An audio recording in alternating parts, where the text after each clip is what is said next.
guys, welcome back to our channel, Nick and Helmi. Today we are in Seoul with Aaron and Claire. Hi guys. Nice to meet you. So we are now actually in Gwangjang Market and we're gonna have some delicious Korean traditional food, right? Yeah. Especially the one that's shown in Netflix. So this tour is very special because we have two locals here, right? Yay. Yeah, very lucky. All right, let's get started. Okay. All right.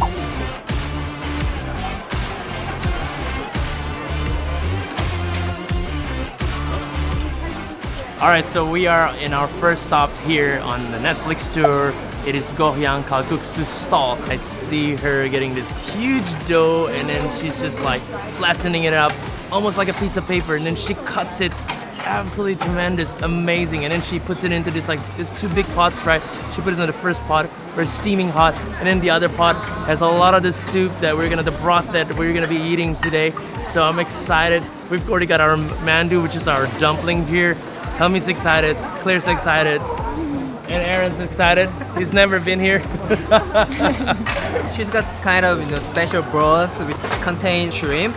That's kind of big difference between the other stores and here. So probably you guys love it. So we have this kalguksu and look at this, like the broth is so clear and you can see this uneven cut of the noodle, so you know this is actually handmade and then knife cut. And you have some seaweed on top and just a very simple like cucumber and also carrot. Huh? Zucchini. Oh, it's zucchini. Korean style zucchini. Oh, this is Korean style zucchini. I Yeah. thought it's cucumber. All right, let's try this. I'm very excited.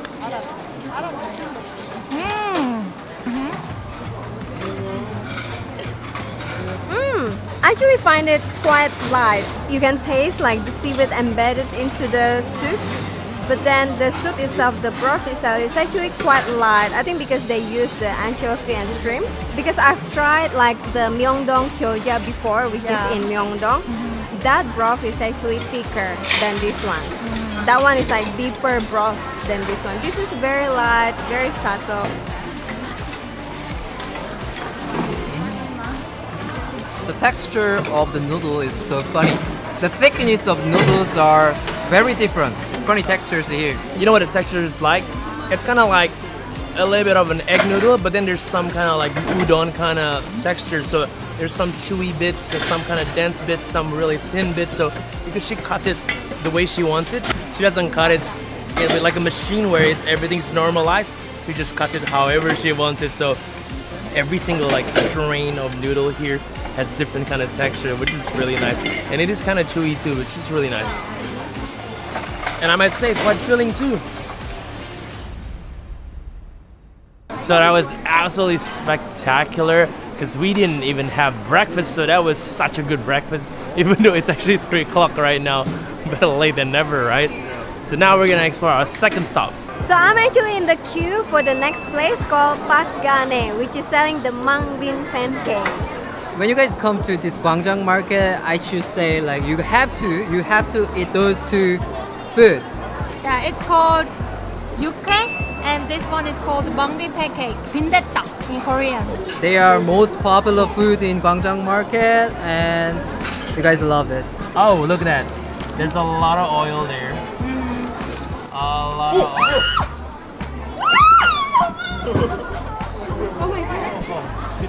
All right, continuing on. Just now, apparently, the lady in front of me, there was a spider running around her blouse, so she jumped out. Anyway, as I was saying, it was really oily. There, and you can see some of the green sprout there. And look at that. Just a lot of the mungbean. Did you guys see the stone grinder? It's kind of circular grinder there, which makes it into like little paste here, and then they fry it. It's really, really nice.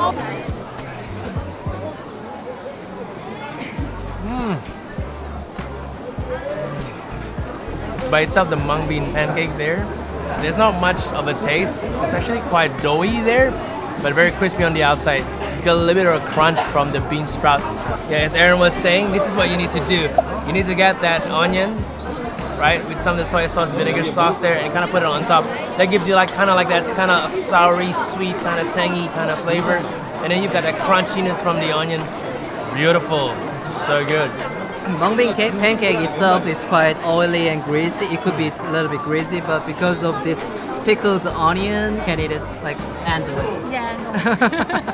So the next dish is UK, which is raw beef, and on top of that there's egg yolk. Alright, let's mix this baby. Pop the yolk first. Oh my god. It's so beautiful. What is that? Korean pear underneath. Oh, It's Korean pear? Yeah. Wow. Alright, let's try this. So this is UK with Korean pear, and I'm gonna dip it in the sauce. So this is black pepper and salt with some sesame oil. Ooh, look at that glistening. Oh.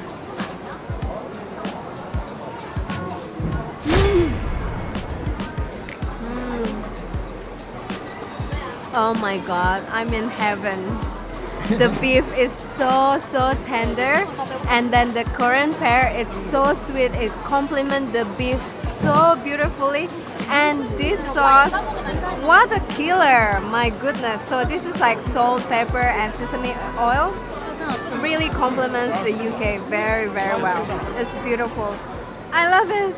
Opposite to the Mungbean Pancake, right behind me, there's actually the next stop, which is the Honglim Panchan, selling side dishes and also featured in the Netflix episode. Apparently there are two types of soy marinated crabs. One is from the sea and the other one is from the fresh water. Local Korean, apparently they don't really eat, the fresh water because it got strong flavor and also a bit fishy. So he actually recommend us to try from the sea, which is less fishy and it will be enjoyable. And this is raw if you don't know it. So it's literally just marinated crab with some soy sauce. The guy basically put some rice on that and then some sauce. I think it's the soy sauce, so it looks good, but it's actually raw crab, guys. Cut it in half for us. There's got some rice there, but there is, I think this is the female. There's all these eggs here. That's right, that's the egg. Oh my god, that's like an egg yolk. Look at that. Oh, it's runny. It's quite nutty, so you're gonna like it. Just grab it in your hand and just put it in your mouth and break it. Just bite it. I told you, just grab it and bite it like a cave person. Bite it. Break the bones. That has like a really weird, intense flavor. Almost like a nuttiness flavor to it. There's some fishiness in it though, definitely, but not as strong as the freshwater one. Interesting, and kind of like slimy, chewy. I would probably still prefer my crab fried, but this is actually good. I've actually never tried marinated raw crab. This is my first raw crab in my life. Some Korean people ordered this marinated crab because of this rice. Only because of this rice. Oh shit, that rice is damn good. I don't know what, but that rice that's got that sesame kind of hit was so good. Love it.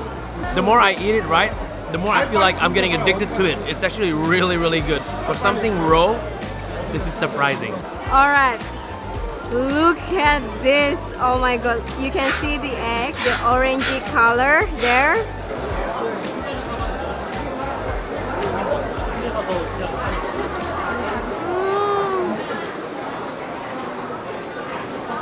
Oh, I don't think Helmi likes it. Why are you crying? wow, it's actually quite fishy. So I don't know, like this one is the salt water, right? I don't know about the fresh water, maybe I could vomit or something, but yeah, I mean it's quite fishy, but then the meat is like very slimy. It tastes like jelly, but then fishy jelly, if you know what I mean. Maybe I should eat the rice now, just to, because I still have the strong aftertaste. So Really? yeah. How about compare with the oyster? Oyster? Oyster or this? Oyster. I still prefer the oyster. That's richer than oyster, I guess. Alright, let me try the rice.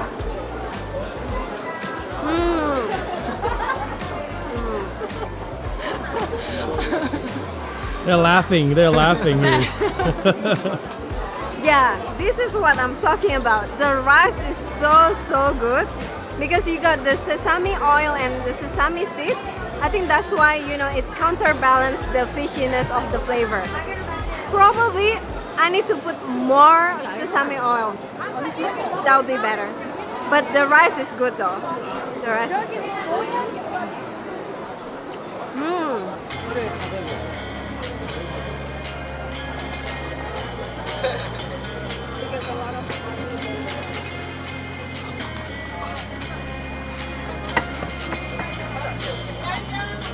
So this is actually not part of the Netflix, but Aaron and Claire told me this is what the local eat.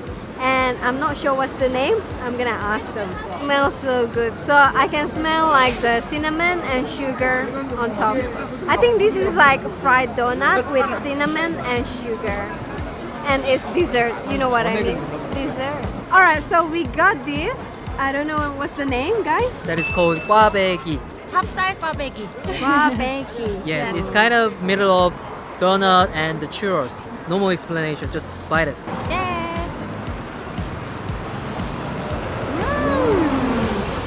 You know, this one actually reminds me of youtiao, which is the Chinese fried bread. Because like the texture inside looks like that. Look. But instead of salty, this is actually sweet because it's got cinnamon and sugar. It's really good. And surprisingly, it's not too oily though. Even though they deep fry it, it's not too oily. Yeah. No greasy at all. Yeah, it's not greasy at all. It's super crunchy and it tastes really sweet, really good. Oh my god, that is the coolest thing I've ever seen in my life. Alright, so just few minutes walk from the Gwangjang Market. We are actually now in Dongdaemun Street Food Market for our final stop. Everything else seems to be closing here. I think around 6 o'clock they do tend to close. We're lucky it's still open here, and we are by Big Baffle. But unfortunately, the one that was featured on Netflix was not available anymore. She ran out. However, then we asked her, which one's your favorite? And she said, the octopus. So we got a treat here because this is her favorite. Yeah. I think they use the rice powder. This dish apparently very close to the Netflix one. Can taste the crunchiness from the cabbage. It's just right amount. You still have the crunch. And the milk sauce have, I don't know, somewhere here there's like some wasabi paste because you can taste the wasabi and also the wasabi and milk sauce. Okay, so we think it's a wasabi sauce, Yeah. right? And then she Well, was like, that's a that's the- secret sauce. So That's the secret sauce. I don't know. Maybe I guess it right. Yeah, it's like the weirdest ping pong explosion of flavor. You got the crunchy bits from the cabbage, sweet chili, sweetness to it, and then you got the milk sauce, which is like kind of creamy. Then the egg was nice and smooth. The rice very sticky, gelatinous, and then just got that some kind of like spicy wasabi hit, which she says apparently it's a secret sauce, so she can't really tell you if that's wasabi or not. But I'm guessing it's wasabi. I'm feeling like that's kind of wasabi hit on it. Alright guys, thank you so much for watching today's episode. I hope you enjoyed the Netflix tour here. But luckily, we managed to finish everything today. But this is my friend Aaron and Claire. Do check them out. They're based here in Seoul, Korea. They're a YouTuber too. They showcase live here in Korea. Some food, some vlogs. So definitely worth checking them out. And as always, thank you so much once again. And don't forget to punch the like button, subscribe because it's free, and we're dodging cars here. And we will see you guys next week. See ya! See